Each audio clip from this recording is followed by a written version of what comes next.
स्वागत है आपका फिर से एक नए वर्ल्ड मैप के रैपिड डिवीजन सेशन में। आज हम लोग क्या बोलते हैं कि एक नए कॉन्टिनेंट जो कि ऑस्ट्रेलिया ओसेनिया महाद्वीप है, जो कि ऑस्ट्रेलिया महाद्वीप को आज हम लोग पढ़ने वाले हैं। ठीक है, तो आइए पीडीएफ को ओपन करते हैं और स्टार्ट करते हैं रिवीजन करना। तो सबसे पहले क्या करते हैं कि गणेश भगवान को प्रणाम करिए और स्टार्ट करते हैं हम लोग। क्या कहते हैं कि आज ऑस्ट्रेलिया कॉन्टिनेंट को पढ़ना है।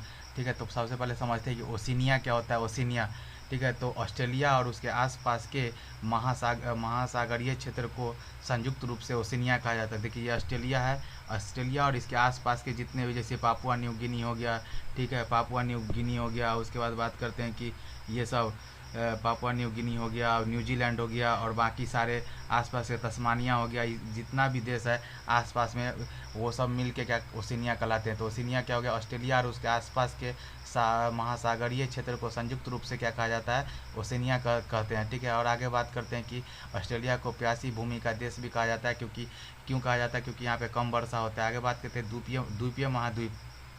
ऑस्ट्रेलिया को द्वीपीय महाद्वीप कहा जाता है, आइलैंड कॉन्टिनेंट कहा जाता है, क्योंकि महासागर के चारों ओर पानी ही पानी है। ठीक है, महासागर के देख लीजिए यहाँ पर, महासागर के चारों ओर पानी ही पानी है। देखिए एक तरफ हिंद महासागर है, फिर तिमोर सागर है, अराफुरा सागर हो गया, कारपेंथिया का खाड़ी हो गया, उसका देखिए कोरल सागर हो गया, इधर में भी प्रशांत महासागर है, तस्मान सागर है। ठीक है, आगे बात करते हैं कि दक्षिणी महासागर हो गया। तो देखिए चारों तरफ से पानी ही पानी है, इसीलिए इसको क्या कहा जाता है, दक्षिणी द्वीपीय महाद्वीप कहा जाता है। द्वीप किसको कहा जाता है, जिसके चारों तरफ पानी हो। ठीक है, तो द्वीपीय महाद्वीप। और ऑस्ट्रेलिया को कंगारुओं का देश भी कहा जाता है, और ऑस्ट्रेलिया के मूल निवासी को एब्रोजिनस बोला जाता है। कि मूल निवासी को क्या कहा जाता है, एब्रोजिनस कहा जाता है। ठीक है, और आगे बात करते हैं कि ये रहा पूरा ऑस्ट्रेलिया का मैप। ठीक है, तो ऑस्ट्रेलिया का पूरा ऑस्ट्रेलिया जो है, ऑस्ट्रेलिया को पूरे ऑस्ट्रेलिया को हम लोग कुछ 6 भागों में बांटते हैं। एक तो पश्चिमी ऑस्ट्रेलिया, फिर उत्तरी ऑस्ट्रेलिया, दक्षिणी ऑस्ट्रेलिया, फिर क्वींसलैंड, न्यू फाउंडलैंड, ठीक है, न्यू साउथ वेल्स, ठीक है, उसके बाद विक्टोरिया। 6 भाग कौन कौन सा हो गया, 6 भाग हो गया। पहला हो गया पश्चिमी ऑस्ट्रेलिया, जिसका राजधानी पर्थ हो गया। ठीक है, फिर उत्तरी ऑस्ट्रेलिया, जिसका राजधानी डार्विन है ऊपर में।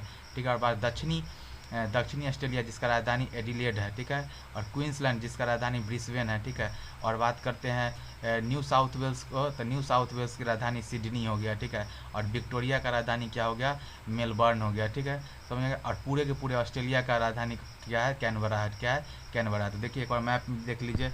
देखिए ये पश्चिमी ऑस्ट्रेलिया हो गया, फिर इधर उत्तरी हो गया, नीचे दक्षिणी है। ठीक है, इधर बात करें क्वींसलैंड, यहाँ पे आपको दिख रहा होगा क्वींसलैंड। यहाँ पे देखिए न्यू साउथ वेल्स दिख रहा है। ठीक है, न्यू साउथ वेल्स दिख रहा है। और इधर देखिए नीचे लिखा हुआ क्या है, विक्टोरिया। नीचे क्या है, विक्टोरिया लिखा हुआ दिख रहा है, यहाँ विक्टोरिया।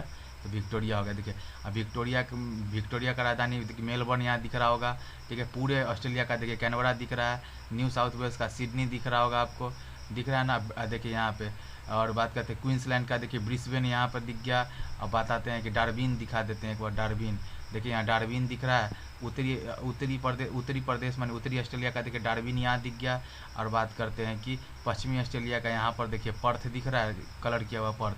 ठीक है, तो सारा का सारा देख लिया आप। ठीक है, उसके नीचे तस्मानिया है, तो देखिए तस्मानिया यहाँ पर है। ठीक है, तस्मानिया जिसकी राजधानी होबार्ट है। ठीक है, और होबार्ट तस्मानिया और क्या बोलते हैं कि विक्टोरिया के बीच में एक जलसंधि है, जिसको बोला जाता है बॉस जलसंधि। ठीक है, जो विक्टोरिया और तस्मानिया को अलग करने वाला जलसंधि कौन है, बॉस जलसंधि है। तस्मानिया और विक्टोरिया को अलग करने वाला। ठीक है, और बॉटम में इसलिए बॉस जलसंधि है। टॉप पर कौन है, पोर्ट मेरस्बी है, जो कि पापुआ न्यू गिनी का राजधानी है। पापुआ न्यू गिनी है। देखिए ऊपर में कौन है, पापुआ न्यू गिनी है। देखिए पापुआ न्यू गिनी है, जिसका राजधानी कौन है, पोर्ट मेरस्बी। तो पोर्ट मेरस्बी पापुआ न्यू गिनी को किससे अलग करती है, तो देखिए जो यॉर्क अंतरीप है ना, यॉर्क अंतरीप, जो कि क्वींसलैंड का यॉर्क अंतरीप है, उसको अलग करती है टॉरस जलसंधि, जिसको क्या टॉप पर है इसलिए टॉरस जलसंधि। ठीक है, इतना बात समझ में आ गया। आगे बात करते हैं कि ऑस्ट्रेलिया देश का राजधानी कैनबरा है। देखिए ऑस्ट्रेलिया देश का राजधानी कैनबरा है, यहाँ पे देख लिए सिडनी के नीचे कैनबरा है, ठीक है। आगे बात करते हैं कि राज्य और राजधानी, इसमें कुछ कुछ ऑस्ट्रेलिया का राज्य और राजधानी देखिए। तो पश्चिमी ऑस्ट्रेलिया देखिए, सबसे पहले तो पश्चिमी ऑस्ट्रेलिया पे चलिए, ठीक है। तो पश्चिमी ऑस्ट्रेलिया का देखिए यहाँ पे पर्थ है, देखिए पश्चिमी ऑस्ट्रेलिया पर्थ हो गया, ठीक है। आगे बात करते हैं कि क्वींसलैंड पश्चिमी ऑस्ट्रेलिया, फिर हो जाएगा उत्तरी ऑस्ट्रेलिया का डार्विन, उत्तरी ऑस्ट्रेलिया का देख लीजिए यहाँ पे डार्विन यहाँ दिख रहा होगा, ठीक है। फिर दक्षिणी ऑस्ट्रेलिया का देख लीजिए क्या है, एडिलेड हो गया, दक्षिणी ऑस्ट्रेलिया का क्या होगा, एडिलेड हो गया। फिर क्वींसलैंड का देख लेते हैं हम लोग, क्वींसलैंड का यहाँ पे क्या बोलते हैं कि क्वींसलैंड का ब्रिस्बेन यहाँ पर दिख रहा होगा, ब्रिस्बेन यहाँ पर देखिए क्वींसलैंड का ब्रिस्बेन हो गया। उसके बाद बात करते हैं कि विक्टोरिया, ठीक है। क्यों से विक्टोरिया का क्या हो गया, न्यू साउथ वेल्स का कौन हो गया, सिडनी, न्यू साउथ वेल्स का क्या हो गया, सिडनी, देखिए सिडनी दिख गया। और एक लास्ट है विक्टोरिया, उसका देखिए मेलबर्न यहाँ पे, ये क्लियर हो गया। और आप बात करते हैं कि टॉरस जल संधि बता दिए, टॉप पर है तो टॉरस जल संधि जो कि क्वींसलैंड, ठीक है, जो कि क्वींसलैंड और क्या बोलते हैं कि पापुआ न्यू गिनी को अलग करता है, देख लीजिए यहाँ पर, ठीक है। देखिए यहाँ टॉरस जल संधि पेंसिल से लिखा हुआ है, ठीक है। तो पापुआ न्यू गिनी को क्वींसलैंड से अलग करता है। एगो बॉस जल संधि है जो बॉटम में है, ठीक है, जो कि तस्मानिया और क्या बोलते हैं कि विक्टोरिया को अलग करता है, ठीक है, के मध्य है, ठीक है। आगे बात करते हैं यहाँ पर, तो देखिए पूरे ऑस्ट्रेलिया के चारों तरफ क्या क्या है तो समझिए, ठीक है। तो सबसे पहले तो बात करें, ठीक है, सबसे पहले बात करते हैं किसका, क्या बोलते हैं कोरल सागर का। सबसे पहले किसका बात करें, कोरल सागर का। तो देखिए यहाँ से शुरू करते हैं हम लोग, ठीक है। सबसे पहले ये कोरल सागर आ गया, कोरल सागर यहाँ पे, ठीक है, कोरल सागर हो गया। उसके बाद बात करते हैं कोरल सागर के बाद देखिए थोड़ा फिजिकल मैप में जाना होगा, ठीक है, क्या कि इसमें ये सब चीज़ नहीं दिया हुआ है। तो देखिए फिजिकल मैप में चलते हैं और यहाँ पे देखिए सबसे पहले क्या आ गया, कोरल सागर दिख गया। फिर आ गया कौन, great barrier reef, great barrier भित्ति, देखिए बृहद बैरियर भित्ति, समझ गए।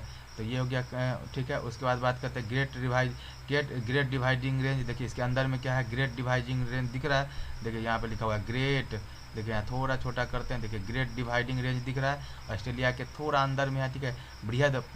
बृहद ग्रेट बैरियर रीफ के अंदर में क्या है, क्या बोलते हैं कि ग्रेट डिवाइडिंग रेंज हो गया, ठीक है, ग्रेट डिवाइडिंग रेंज हो गया। उसी के अंदर में देखिए यहाँ पेंसिल से लिखा हुआ ऑस्ट्रेलियन अल्पस हो गया, ठीक है। उसके बाद बात करते हैं कि ग्रेट डिवाइडिंग रेंज का जो सबसे ऊंची चोटी है, जो कि ऑस्ट्रेलिया महाद्वीप का सबसे ऊंचा जो है वो क्या है, 2230 मीटर, कौन सा है, कोसियुस्को है, ठीक है। तो कोसियुस्को यहाँ पे दिख गया आपको, ठीक है। ग्रेट डिवाइडिंग रेंज का सबसे ऊंची चोटी कौन है, माउंट कोसियुस्को है, जो कि कितना है, 2230 मीटर है, 2230 मीटर हो गया, समझ में आगे बात करते हैं कि इधर की तरफ आएंगे तो देखिए आपको क्या मिलेगा, इधर की तरफ आएंगे तो हम लोग को मिलेगा, क्या मिलेगा, देखिए ग्रेट ऑस्ट्रेलियन बाइट मिल जाएगा। तो ग्रेट ऑस्ट्रेलियन बाइट हो गया, ठीक है। और आगे बात करते हैं कि ग्रेट ऑस्ट्रेलियन बाइट हो गया। उसके बाद बात करते हैं अंदर की तरफ, देखिए अंदर की तरफ अगर देखें तो देखिए सबसे पहले मरुस्थल कौन सा आएगा, तो देखिए नहीं, मरुस्थल में देखने से पहले देखिए कि इधर का बात करें तो देखिए ऊपर में कौन कौन सा हो गया, तो देखिए यहाँ तक कोरल सागर तक तो हो ही गया था। उसके बाद हम लोग कॉर्प यार्क अंतरीप हो गया, कॉर्प यार्क प्रायद्वीप हो गया ऊपर में, ठीक है। और बात करते हैं फिर कारपेंथिया की खाड़ी हो गया, फिर अरापुरा सागर हो गया, देखिए अरापुरा सागर है। फिर किम्बर्ली का पठार हो गया, उसके ऊपर तिमोर सागर हो गया, तिमोर सागर, ठीक है। और किम्बर्ली का पठार, ठीक है, किम्बर्ली का पठार हो गया, ठीक है। उसके बाद किम्बर्ली के खान कहाँ है, तो साउथ अफ्रीका में, कंफ्यूज मत होइएगा यहाँ पे, किम्बर्ली की खान साउथ अफ्रीका में है, लेकिन किम्बर्ली का पठार कहाँ है, ऑस्ट्रेलिया में है। ये बात क्लियर हो गया। आगे बात करते हैं कि उसमें अंदर की तरफ मरुस्थल है, ग्रेट सैंडी में मरुस्थल यहाँ पे दिख गया, गिब्सन मरुस्थल दिख गया, बृहद विक्टोरियन मरुस्थल हो गया। उसके बाद कौन सा है, तनामी मरुस्थल हो गया, तनामी मरुस्थल हो गया। फिर सिम्सन मरुस्थल हो गया, ठीक है। और इसके अंदर में एक देखिए आयर झील करके है, देखिए आयर झील यहाँ दिख रहा है, आयर झील हो गया, ठीक है। उसके बाद यहाँ पर देखिए ग्रेस ऑस्ट्रेसियन हो गया, जिसको बोला जाता है उत्सुत कुआं यहाँ पे पाया जाता है, ठीक है। और आगे बात करें कि और कुछ है क्या दिखाने लायक, यहाँ पे देखिए नदी का बात करें तो देखिए यहाँ पे कौन सा है, डार्लिंग और मरे नदी हो गया, ठीक है। यहाँ पे डाउन्स का मैदान है, ठीक है। और बात करते हैं कि डाउन्स का मैदान हो गया, डाउन्स का मैदान क्या बोलते हैं कि डाउन्स डार्लिंग और मरे नदी के द्वाब में क्या है कि डाउन्स का ये मैदान है। और आगे बात करते हैं कि यहीं पे क्या है कि डार्लिंग और मरे के आसपास में एक क्षेत्र द्वाब को में रेवेनविया उपजाऊ भूमि है, कौन सा है, रेवेनविया, देखिए रेवेरिना देखिए क्या बोलते हैं कि मैदान है, जो उपजाऊ भूमि यहाँ पे पाया जाता है। डाउन्स का मैदान, घास का मैदान यहीं पे है, ठीक है। ये बात क्लियर हो गया। तो सारा का सारा यहाँ पर पूरे के पूरे ऑस्ट्रेलिया को हम लोग समझ चुके हैं यहाँ पर, ठीक है। आगे देखते हैं हम लोग, इसी चीज़ को लाइन से पढ़ लेते हैं कि कोरल सागर, ठीक है। तो देखिए यहाँ पे आइए, एक एक करके देखते जाते हैं, ठीक है। एक एक करके देखते जाते हैं, ठीक है। देख लेते हैं। देखिए सबसे पहले क्या आ गया, कोरल सागर। तो देखिए कोरल सागर यहाँ पर है ना, दिख गया कोरल सागर। उसके बाद बात करें तो ग्रेट बैरियर भित्ति, ग्रेट बैरियर भित्ति या ग्रेट बैरियर रीफ है। देखिए ग्रेट बैरियर रीफ आपको दिख रहा होगा मैप में, ठीक है। आगे बात करते हैं, मैप थोड़ा सा जो रंगा हुआ है वो देखते जाइएगा, ठीक है। और जिसको महान या बृहद प्रवाल भित्ति भी कहा जाता है, ठीक है, जो कि विश्व की सबसे बड़ी प्रवाल भित्ति है। विश्व की सबसे बड़ी प्रवाल भित्ति कौन है, ग्रेट बैरियर रीफ है, जो कि ऑस्ट्रेलिया में है। इसको यूनेस्को ने अपना संकटग्रस्त क्या होता है, यूनेस्को ने अपने संकटग्रस्त विरासत सूची में शामिल कर लिया है, ठीक है। और बात करते हैं कि परवाल का जो भित्ति है ना, परवाल भित्ति, ठीक है, इसको जो कोरल है, इसका रंगहीन होना, इसको कहा जाता है कोरल ब्लीचिंग। क्या कहा जाता है, कोरल ब्लीचिंग या फिर परवाल विरंजक कहा जाता है, ठीक है। कोरल ब्लीचिंग कह दीजिए या परवाल विरंजक कहा जाता है। उसके बाद केप यॉर्क प्रायद्वीप आता है। तो देखिए केप यॉर्क प्रायद्वीप यहाँ पर आपको दिख रहा होगा, थोड़ा हम बड़ा कर देता है कि आपको अच्छे से दिख सके। जो दिखाना है सिर्फ वही दिखाएंगे, ठीक है।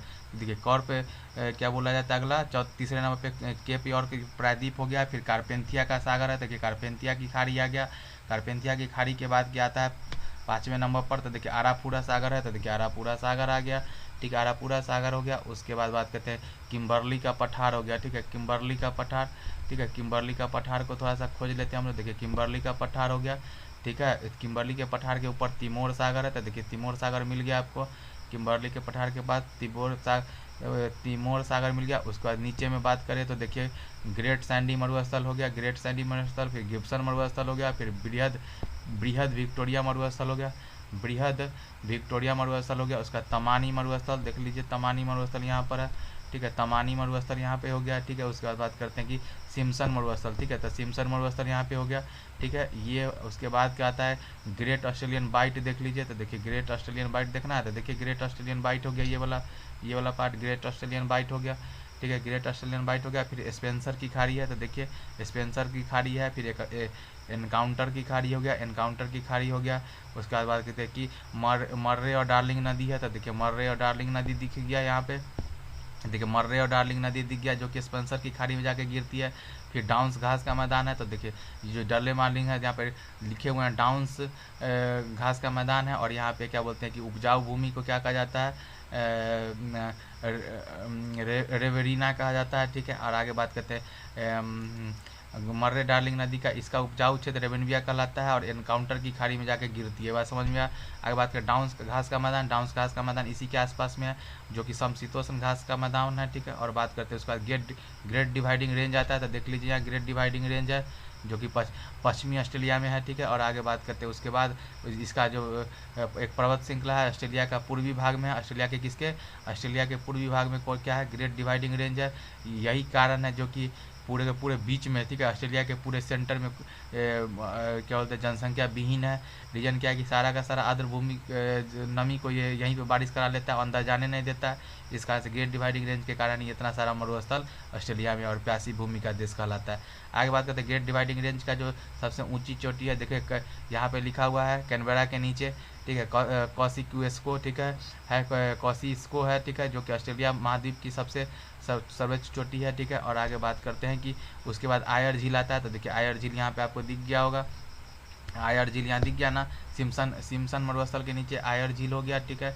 और आगे बात करते हैं जो कि ऑस्ट्रेलिया की सबसे बड़ी झील है, उसके बाद ग्रेट आर्टेशियन आएगा, ठीक है, ग्रेट आर्टेशियन। तो देखिए यहाँ लिखा है ना ग्रेट आर्टेशियन, ठीक है, जहाँ पे कि उत्सुत कुआं पाया जाता है। अब उत्सुत कुआं क्या होता है कि जब दो पहाड़ के चट्टानों के बीच में नली नुमा में पानी जम जाता है और बहुत कम ऊंचाई पर से ही पानी का फव्वारा निकलता है, उसको उत्सुत कुआं कहा जाता है, ठीक है। ये बात समझ में आ गया। ऐसा क्षेत्र जहाँ पानी चट्टानों के मध्य में फंस जाती है और दरारों से बाहर आती है, और उसे आर्टिसियन क्षेत्र कहते हैं, और यहाँ आर्टेशियन कुआं पाया जाता है। ये बात समझ में आ गया। उसके बाद बात करते हैं कि भूमध्य सागरीय क्षेत्र क्या होता है। तो देखिए, भूमध्य सागरीय क्षेत्र 30 डिग्री से लेकर 45 डिग्री के बीच के अक्षांश को, 30 से 45 डिग्री के अक्षांश को, चाहे उत्तर हो या दक्षिण हो, ठीक है, के अक्षांश को भूमध्य सागर क्षेत्र कहा जाता है, जो कि रसीले फलों के लिए बहुत फेमस है। और ऑस्ट्रेलिया का जो पर्थ है, पर्थ कहाँ पे आता है, सो बताइए हमको, ऑस्ट्रेलिया का पर्थ कहाँ पे आता है, यह अब हमको बताइए। ऑस्ट्रेलिया का पर्थ, ठीक है, कहाँ पे आता है। तो देखिए, ऑस्ट्रेलिया का पर्थ का बात करें, ठीक है, ऑस्ट्रेलिया का पर्थ का बात करें तो कहाँ पे आता है। देखिए, तो पश्चिमी ऑस्ट्रेलिया में ऑस्ट्रेलिया का पर्थ आता है, तो वो किस में आता है, भूमध्य सागरीय क्षेत्र में। देखिए, पर्थ जो है ना, पर्थ क्या है कि भूमध्य सागरीय क्षेत्र में आता है, जो कि रसीले फल के लिए बहुत फेमस है, और ऑस्ट्रेलिया का पर्थ, ठीक है। और यहीं पे एक डार्लिंग रेंज के पास है, ठीक है। तो डार्लिंग रेंज कहाँ पे हो गया, डार्लिंग रेंज ऑस्ट्रेलिया के पर्थ के पास ही क्या है। देखिए, डार्लिंग पर्वत श्रेणी है। डार्लिंग पर्वत श्रेणी क्या है, ऑस्ट्रेलिया के पास ही है, ठीक है, पास है। आगे बात करते हैं कि कालगुरली एवं गुलगार्डी, ठीक है, 2 स्थान ऑस्ट्रेलिया में, 2 स्थान है जो बहुत फेमस है, किसके लिए, सोना के लिए, ठीक है, सोना के लिए बहुत फेमस है। तो आइए देख लेते हैं उस दोनों को। देखिए, यहाँ लिखा हुआ है, एक तो लिखा हुआ है, खुद से ही लिखा हुआ है, क्या है लिखा हुआ, कालगुरली, और दूसरा है कुलगार्डी, ठीक है, कुलगार्डी और कालगुरली, ये दोनों सोना के लिए बहुत फेमस है, जो कि ग्रेट विक्टोरिया मरुस्थल में। कौन सा, ग्रेट विक्टोरिया, मतलब ग्रेट विक्टोरिया मरुस्थल यहाँ पे था ना, ग्रेट विक्टोरिया मरुस्थल, उसी के नीचे क्या है, कालगुरली और कुलगार्डी है ऑस्ट्रेलिया में, जो कि सोना का भंडार है यहाँ पे। और बात करते हैं ऑस्ट्रेलिया के मिनरल का बात करें तो देखिए, ऑस्ट्रेलिया का मिनरल, ऑस्ट्रेलिया में क्या क्या चीज़ पाया जाता है, तो सोना, ठीक है, सोना पाया जाता है, बॉक्साइट पाया जाता है, बॉक्साइट, ठीक है। बात करते हैं कि बॉक्साइट पाया जाता है, ठीक है। तो बॉक्साइट के लिए कौन फेमस है, तो देख लेते हैं बॉक्साइट के लिए कौन सा फेमस है। एक मिनट रुकिएगा, इस वाले में है क्या, बॉक्साइट के लिए यहाँ लिखे थे कहीं पे कि बॉक्साइट के लिए कुछ फेमस है, है क्या कहीं कुछ लिखा हुआ। एक मिनट हमको थोड़ा समय दीजिएगा, ठीक है। बॉक्साइट के लिए हम BX कहीं पे लिखे थे। यहाँ देखिए, जो बीपा जगह है ना, जो यॉर्क अंतरिप जगह, उसी में ऊपर में एक बीपा जगह, जो कि बॉक्साइट के लिए बहुत फेमस है। सोना के लिए कालगुरडी और कुलगार्डी समझ में आ गया। यूरेनियम के लिए, ठीक है, वाईफाई या जो हो गया, ठीक है, और एक यूरेनियम भी फेमस है यहाँ पे। उसके बाद बात करते हैं कंगारू, यहाँ पे बहुत पाया जाता है, इसलिए कंगारू क्या है, एक तरह का मार्सुपियंस है। मार्सुपियंस ऐसे जीव होते हैं जो बच्चे को अर्ध विकसित अवस्था में जन्म देते हैं, और जन्म के पश्चात पेट के नीचे थैलीनुमा संरचना में विकसित करते हैं, उसको मार्सुपियंस कहा जाता है। जैसे कंगारू हो गया, ऑस्ट्रेलिया में बहुत पाया जाता है। ऑस्ट्रेलिया में एक प्लेटिपस भी पाया जाता है, जो कि अंडे देने वाला स्तनधारी है। स्तनधारी मोस्टली बच्चे पैदा करते हैं, लेकिन एकमात्र स्तनधारी जो कि अंडे देते हैं वो कौन है, प्लेटिपस है। आगे बात करते हैं ऑस्ट्रेलिया के, ठीक, ऑस्ट्रेलिया, जैसे कि यहाँ पर सवाल है कि ऑस्ट्रेलिया के बीच में पूरे मध्य में मरुस्थल इतना सारा क्यों है। उसका मेन रीज़न क्या है कि ये ग्रेट डिवाइडिंग रेंज है ना, उधर से पूरब के तरफ से, ऑस्ट्रेलिया के पूरब के तरफ से क्या है कि आर्द्र हवा आता है, जिसको सारा का सारा बारिश क्या होता है कि पूर्वी तट पर ही हो जाता है, और आगे चल के शुष्क हवा बहता है, जिस कारण से कि पूरे के पूरे ऑस्ट्रेलिया के मध्य में क्या है, मरुस्थल है। तो वही बात यहाँ से लिखवाएं कि ऑस्ट्रेलिया के आंतरिक भाग में मरुस्थल का कारण ग्रेट डिवाइडिंग रेंज है। ये बात समझ में आ गया, जो कि 3500 किलोमीटर लंबा है। इसको JCB से नहीं हटा सकते हैं, ठीक है। उसी तरीके से बात करते हैं कि यहाँ पे एक सवाल सर दिए थे, जो कि कैलिफोर्निया नॉर्थ अमेरिका का पार्ट है, और वो क्या बोलते हैं कि 30 से 45 डिग्री के क्षेत्र में ही आता है। और बात करते हैं कि चिली का, तो यहाँ चिली दिखा है सर, चिली भी 30-45 डिग्री के इसमें आता है। और बात करते हैं कि साउथ अफ्रीका क्या है कि उस पर 23.5 डिग्री साउथ गुजरता है, तो उसके ऊपर ही का बात करता है, ठीक है। तो उसके नीचे क्या है, उसके नीचे साउथ अफ्रीका, ठीक है। तो उसको क्या हो गया, तो ये क्या कहते हैं कि 30 से 45 डिग्री के अंदर आएगा, ठीक है। तो वैसे तरीके देखिए यहाँ पे कुलगार्डी और कालगुरली जो सोना के लिए फेमस है, उसका यहाँ पे सर मैप दिखाने का कोशिश किया है। आगे बात करते हैं कि ये सब मैप ही है जो कैसे कैसे डिवाइड किया गया है, ठीक है। और आगे बात करते हैं कि ये न्यूजीलैंड का मैप है, जो कि अगला दिन हम लोग पढ़ने वाले हैं। ये जो है क्या बोलते हैं, जो एक मिनट बात करते हैं कि अभी जो हम लोग पढ़ रहे थे, क्या पढ़ रहे थे, आर्टेशियन जो उत्सुत कुआं बोला जाता है। देखो उत्सुत कुआं कैसे होता है कि रेन फॉल सीप इन द यार, मान कि पानी है ना, दो चट्टानों के बीच में फंस जाता है, और जैसे ही ऊपर से थोड़ा खोदते हैं तो पानी बहुत कम दूरी पर ही निकल जाता है, इसलिए उसको उत्सुत कुआं कहा जाता है, जो आश्चर्यजनक बात था। आगे बात करते हैं विश्व के महाद्वीप के में ओशनिया का कुछ सवाल MCQ देख लेते हैं। निम्नलिखित में से सबसे छोटा महाद्वीप कौन सा है? निम्नलिखित में से सबसे छोटा ऑस्ट्रेलिया हो गया। ठीक है, आगे बात करते हैं कि डार्लिंग श्रृंखला ऑस्ट्रेलिया के निम्नलिखित तटों में से किस पर अवस्थित है? तो देखिए दक्षिण पश्चिम पे है ना, दक्षिण पश्चिम पे ही डार्लिंग। देखिए डार्लिंग क्या है? डार्लिंग पर्वत श्रृंखला दक्षिण पश्चिम में ही हो गया। आगे बात करते हैं कि तीसरा सवाल है कि दक्षिणी आल्प्स पर्वतमाला स्थित कहाँ पे? न्यूजीलैंड में। दूसरे का सवाल इसमें आ गया है। ठीक है, दक्षिण आल्प्स कहाँ पे है? दक्षिणी आल्प्स कहाँ पे? सीधे आल्प्स बोले तो यूरोप में हो जाएगा ना, आल्प्स सीधे आल्प्स बोले तो यूरोप में हो जाएगा, लेकिन दक्षिणी आल्प्स बोलेगा तो कहाँ हो जाएगा? न्यूजीलैंड में। ग्रेट आर्टिजियन बेसिन किस देश में अवस्थित है? तो ऑस्ट्रेलिया में, बता दिए। ग्रेट विक्टोरियन मरुस्थल कहाँ पे है? तो ऑस्ट्रेलिया में हो गया। निम्नलिखित में से एक द्वीपीय महाद्वीप कौन सा है? ऑस्ट्रेलिया हो गया। प्रवाल द्वारा निर्मित ग्रेट बैरियर रीफ किस तट पर स्थित है? तो ये भाई क्वींसलैंड पे स्थित है। देखिए ग्रेट बैरियर रीफ क्या है? क्वींसलैंड पे है ना, क्वींसलैंड पे हो गया। आगे बात करते हैं कि लास्ट क्वेश्चन है कि निम्नलिखित में से कौन मरुस्थल ऑस्ट्रेलिया में स्थित नहीं है? ठीक है, तो देखिए मोजावे मरुस्थल तो अमेरिका वाला में है। ठीक है, तो ये बात समझ में आएगा। इसी के साथ हमारा आज का रिवीजन सेशन समाप्त होता है। मिलते हैं फिर किसी नए रिवीजन सेशन में, तब तक के लिए बाय।